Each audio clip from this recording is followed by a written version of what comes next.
Together with American songwriter, we had the chance to talk to St.Blue. Adam was able to talk to St.Blue over Zoom audio. Check out her new single, I'm Not My Baby. Check out our Facebook page and YouTube channel at Bringing It Backwards, and follow us on Instagram and Twitter at Bringing Back Pod. We'd appreciate your support if you follow and subscribe to our podcast, wherever you listen to podcasts.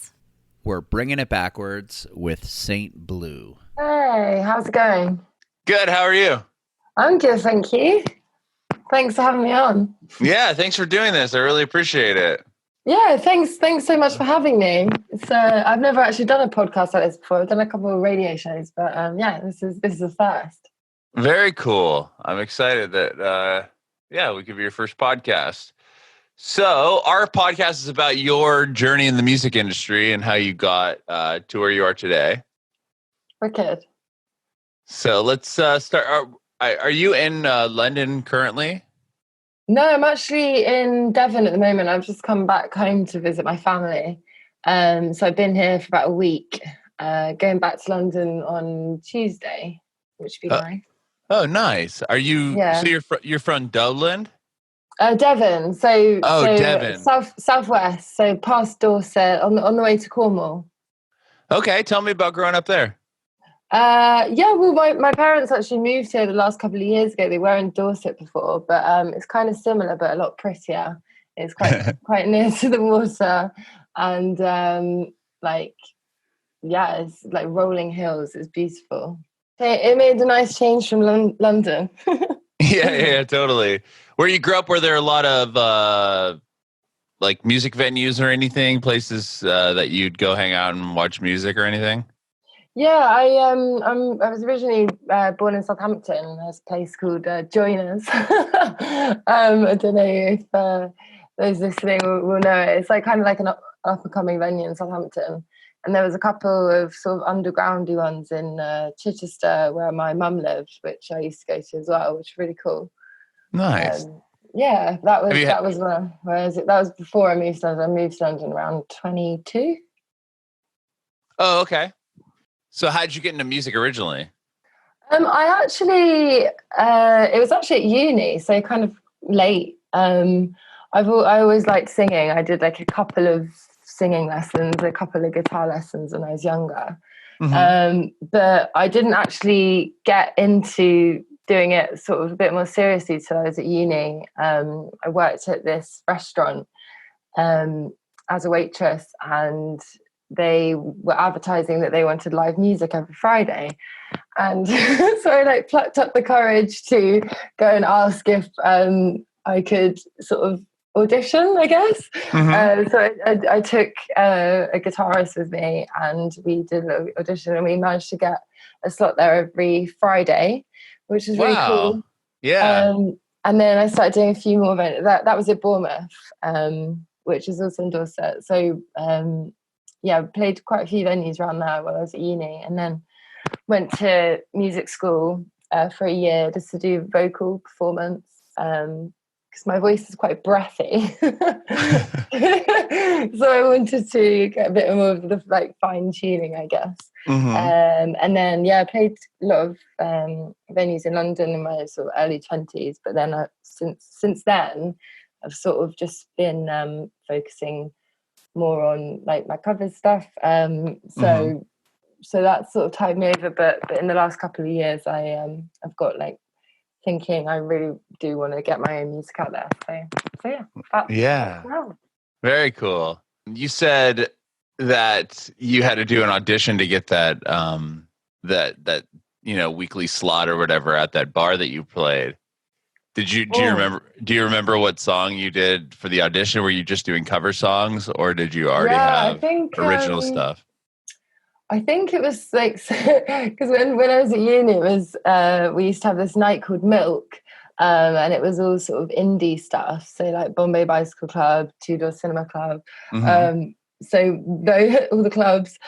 So we ended up playing sort of acoustic versions of sort of indie stuff, and then we did sort of old soul as well, like Etta James. We did sort of like romantic songs because it was quite a posh restaurant. So we did like Songbird and all those sort of beautiful ones. So it was good. It was a good experience in terms of like broadening my voice and my vocal range, and I guess like gave me a bit more of an insight to all the different kind of genres where I'd actually been a bit more stuck in sort of just sort of new indie. It was good to start sort of learning all the older stuff, and that hopefully comes across in the stuff that I write now. It's a bit more tried to have a bit more of a soulful kind of approach to it. Yeah, I love even the hooks you write in the newer songs are so good. They're very, very catchy. Thank you. Yeah, I just sit there for hours just going until I'm like, okay, that one's stuck in my head.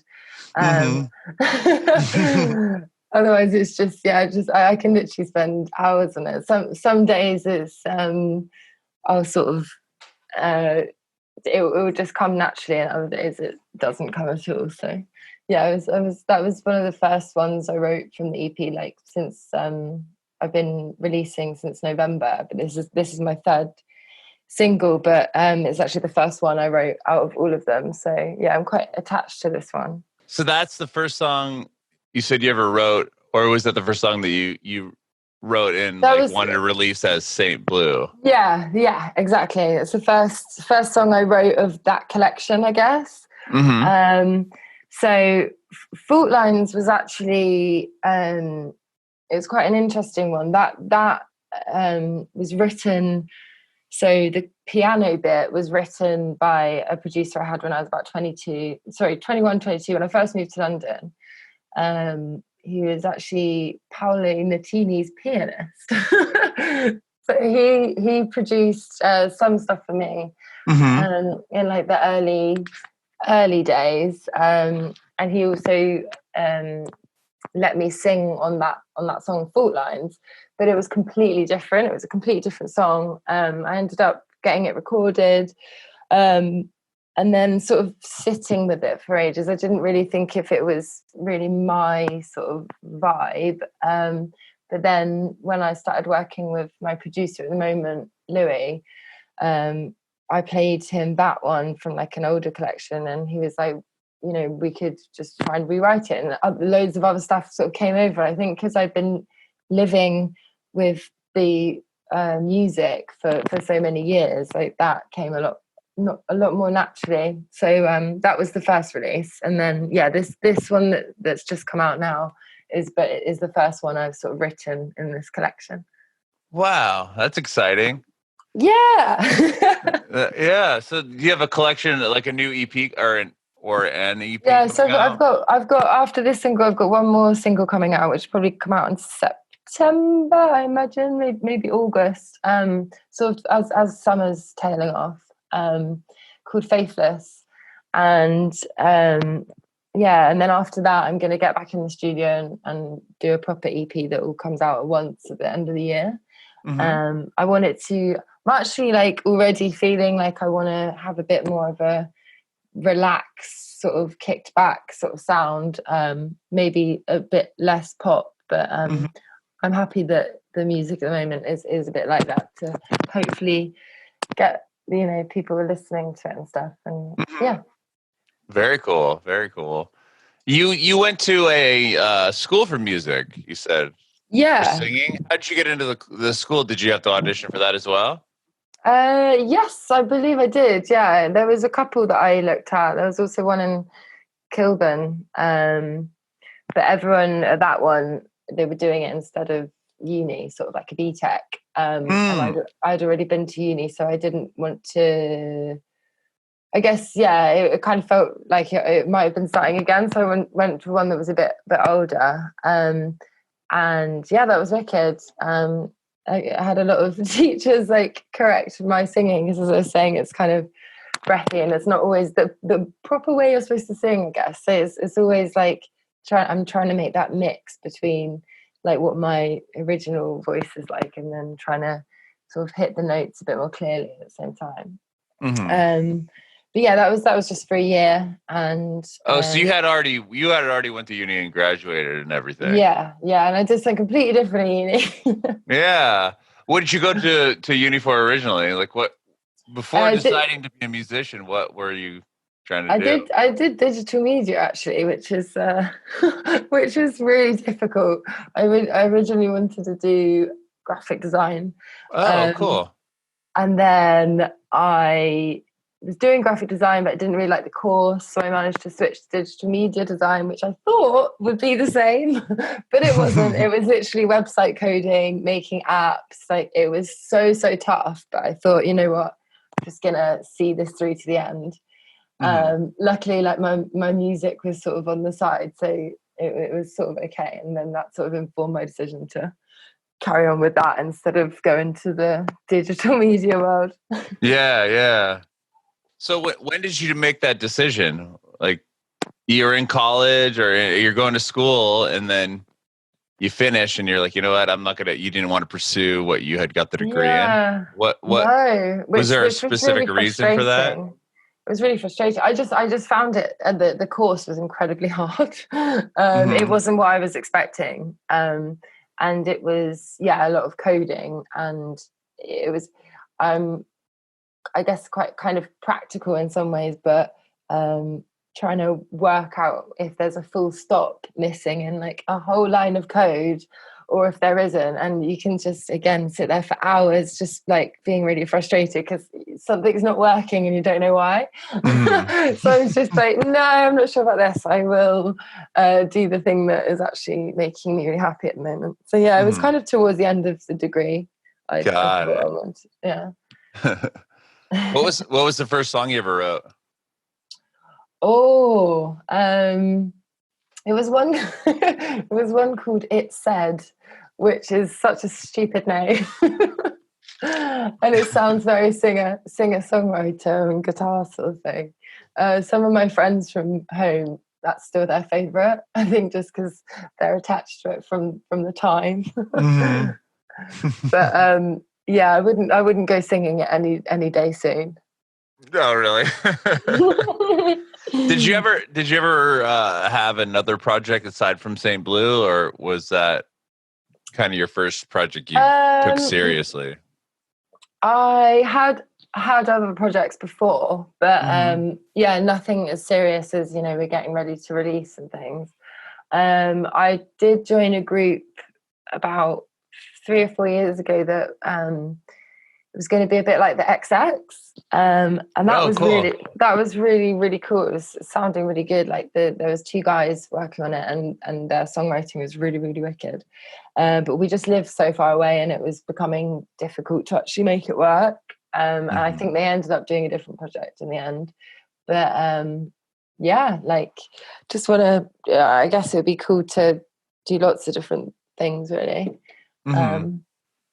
But yeah, this is the one that I guess I've realized it's hard to rely on other people if you want to do something. So I'm just going to do it on my own. Right. Yeah. And how did you find the producers you were working with? Like, the original guy that I said, the guy that worked with Paolo Nutini, he found me on YouTube, I think. Oh wow! We met a couple of times when I was in recording in his studio, and then the next guy was actually someone I knew from Southampton from when I was younger. I think I might have gone and recorded with him when I was about 16 or something. And so got back in touch with him because he was in London. Worked with him for a bit, but then I met Louis, who I'm with now, through my ex-girlfriend. Actually, she is a dancer, and she brought me to a show, and he was there as one of her friends. So we got talking, and he's been really helpful, and he's really elevated the music. I guess he saw what other people didn't see, which was really nice. What was the first song you put up on Spotify and online and stuff? Fault Lines, the one that I was chatting about earlier. Okay, so that was the very that was the first one. Yeah, that was the only first thing you ever. Oh wow! But you had put up stuff before. You said like on YouTube. How did? Yeah. I put stuff on YouTube, but didn't like officially release anything. And I'm so bad at like socials and YouTube and stuff that I don't think many people watched it. Well, somebody found you on there, right? You said that. Well, that's true. That's true. Maybe I'd done the right cover or something. Oh, is that what you're doing? Just putting covers up? Yeah, I was mostly just doing covers, like really kind of well-known pop covers, like Katy Perry, but doing them in a kind of haunting, sort of acoustic-y, shy way. Okay. Wow. Well, with the 3 songs you have out now, have you had a chance to perform or do any like live performances as St.Blue? Yeah, so we did a couple just after the first release in November. We did the Old Queen's Head, where I was supporting my friend Lots Holloway. She's another sort of LGBT artist, and she got me to support her there. So that was a really cool gig. And then we played at the Ned at the beginning of the year. And we had loads of stuff lined up. Obviously, lockdown's been a bit tricky for that. So I'm hoping that things can pick up by the end of the year, or next summer. Hopefully, we can get those same bookings. We had like a couple of festivals and some really cool gigs planned out in London that would have really sort of helped with the releases. But now the releases are coming out without the gigs, which has been really tricky. But there's a lot more people worse off, so can't complain. Was it weird releasing your music while we're all kind of stuck inside? Kind of. Like Ashes came out in February, March. And that was, I guess, it had a bit of time before lockdown. But the I'm Not Your Baby, luckily I wasn't in the sort of beginning of it or even in the middle, like kind of, because it's quite a summery, catchy kind of, I'm hoping it can get people, in the parks listening to it and coming out of lockdown back into sort of socializing and just being out and about. So I think that was, I'm happy about the timing of that release. I'm glad I didn't do it too in the thick of it. But yeah, it has been a bit tricky with lockdown. I've done some gigs and like some online stream stuff, but I'm really missing gigs. So you did or you've done like the live Instagram streams and that type of stuff? Yeah. I've done about 3 or 4, I think, all like collaborations with other people, like maybe people I've worked with in the past, sort of reached out. So that was nice. It was quite a nice sort of community feel. Was it fun? It was fun to do that? Yeah, it was. It's weird sort of talking, just talking to a camera, and you don't really know if anyone's watching, or definitely prefer seeing people's reaction and just getting a bit more of a feel for it. But I guess it's one of those things that you had to do as an artist. So yeah, just got to get in there. Can you see like the comments coming through and stuff, or is it just kind of weird where you're just gonna do your thing and not pay attention to what's? Yeah, I sometimes look at the comments, but I get so distracted. So I just try to go through it without looking too much. Yeah. So I'm reading your bio. It says that you've had a battle against misconceptions, surrounding your identity and stuff. Was that kind of hard to channel that into your songwriting, or is that kind of why you started writing music and writing lyrics? I guess it definitely informed a lot of the lyrics, and sort of maybe why I turned to songwriting as like a form of expression, I guess. A lot of the lyrics I write and a lot of the songs, sometimes I'm struggling myself to kind of work out what they mean, and I know that the often a lyric will just sort of come out, and I know that it works, but I'm trying to sort of piece together in my own mind sort of why that works and what that means to me. And sometimes I think that it's quite a juxtaposition, like quite a contrast between different sort of ideas throughout the song. And I guess, that's kind of how I feel as a person, I guess. Just, bit sort of what part one way and part another way. Identity, like growing up with a family that wasn't too accepting of it, of me being gay. So it's it's wow, that must be really tough. Not, but definitely. I'm glad that it's so much better. Like, even like the younger generation. Now I'm saying that like I'm really old, but even the younger generation, they just have such a nice, like, it's so much more accepting of that, and I just, it's I'm really happy that it's got to that point, because I do think it has been trickier for older people, and even older than that as well. Coming around and sort of being yourself with it, not feeling like you need to conform into what people expect of you, or like the stereotype. It's just being able to have the confidence to be yourself. That's I tried to get that across. You said that it's not as accepting. You had problems with family and stuff. Do you feel like we live in Southern California in the States, so where everybody's pretty progressive and quite accepting, I would think, to a certain extent. Like, do you feel like living where you currently do, it's not as accepted, or is it harder to? I don't know. It's I guess so. I don't actually think it's even my surrounding. I think it was a particular parent of mine that was a certain way, but it doesn't sort of, that person's not like in my life as much now, and sort of better off in a way for it.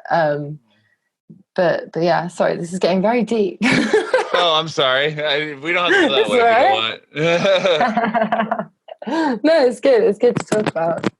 Yeah, I was just curious. I mean, like you said, you've lost relationships and stuff for that. That must be really hard.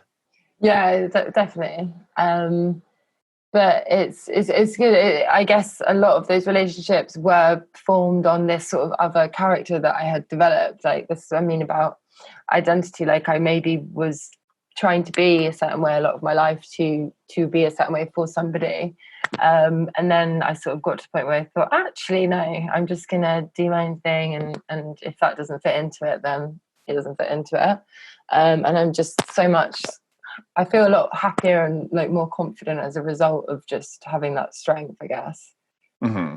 You feel like a weight was lifted off your shoulders when you decided to finally? Yeah, definitely. Was there a moment that you? Yeah, there was definitely. But yeah. Right on. So you have a new single, or you have the new single that just came out, "I'm Not Your Baby," which was the first song you wrote as St.Blue. And then you got a project coming out, an EP, you said? Yeah, that's going to be towards the end of the year. It'll be like a 3 or 4 piece EP. I've written 3 of the songs. So I'm really excited to go and do like a different sound with that. I'll still use the same producer because we've got such a good sort of friendship as well. Mm-hmm. But yeah, as I said, I think it will be a bit more soulful, a bit more sort of lazy beat. There's something that would suit the sort of deeper tones, I guess, of my voice. Mm-hmm. Yeah. Sometimes I feel like I'm screaming a bit too high. You say, will "I'm Not Your Baby" be on the EP? No, so that's just come out. But the EP will be all brand new stuff. So we've got one more after this. After "I'm Not Your Baby," there's going to be "Faithless." Okay. End of summer. And then we've got the EP at the end of the year, which would be like 3 or 4 brand new songs that all sort of fit together nicely. Do you have the songs for the EP written already? Yeah, but only on my guitar. Oh, okay. So you haven't put the full production together yet? I haven't even played them to anyone. Oh, wow, okay. It's still sort of early stages. Yeah, no, I'm really excited because I'll be able to take what I learned from before and sort of put it into practice again. And yeah, I'm excited for that because I think I was quite focused on producing a sort of different sound for the songs that I've got out at the moment. And yeah, I think I've started to think, okay, well, what would I like to listen to, like with more longevity, sort of thing, like, you know, an album that you could put on. So I wanted to do something a bit more sort of chilled, I guess, for the next one. Got it. Really cool. Oh, I'm excited to hear it. I really like the 3 songs that I've heard so far, and like I said, the hooks are awesome. Oh, thank you. That's really nice. Yeah. Yeah, glad you like them.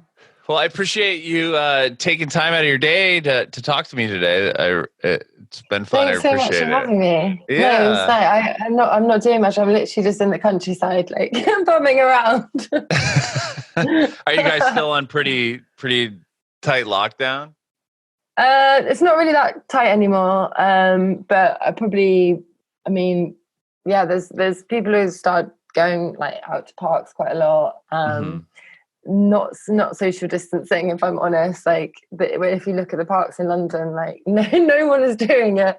Yeah, same here. It's a bit scary, but yeah, hopefully like all the right precautions are still in place. But I'm kind of excited to get back next week and see all my friends and stuff.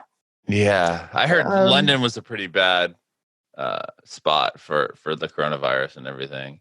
I think it at one point had like the highest rate, but obviously there is more people there, and I think like the tubes and stuff. But once all that was in place, it got a lot better. Yeah, definitely. I talked to somebody yesterday that was in London, and she was saying that her roommate actually had it, which was crazy. She's like, yeah, I've known like 40 people that have had it. I was like, whoa. Wow. Yeah, that's a lot. My girlfriend lost her taste and she didn't know what it was. This was at the beginning of lockdown. But I didn't have any of those symptoms, and then we kind of didn't think it was the virus at all. We thought it was something completely separate. And then it turned out that's like a symptom of it. So she's like, "Oh, I must have had it." Yeah, maybe she'll have the antibody test. And yeah, exactly. Right on. Yeah, but thank you so much for having me on here. Yeah, I have one more question. Really... Yeah. I want to know if you have any advice for aspiring artists. Oh, good question. I'd say just always think about it. You know, make sure that you're that excited to be getting up in the morning and thinking about it straight away, and thinking of stuff when you're out and trying to meet people, and just, you know, being that passionate that you sort of make things happen. I guess make things happen for yourself. Nothing comes to you. Well, some things come to them, but yeah, I guess just put the work in and really find out what it is that you want from it, and just keep working towards it. It's not going to happen overnight. It's a long process, but it's worth it.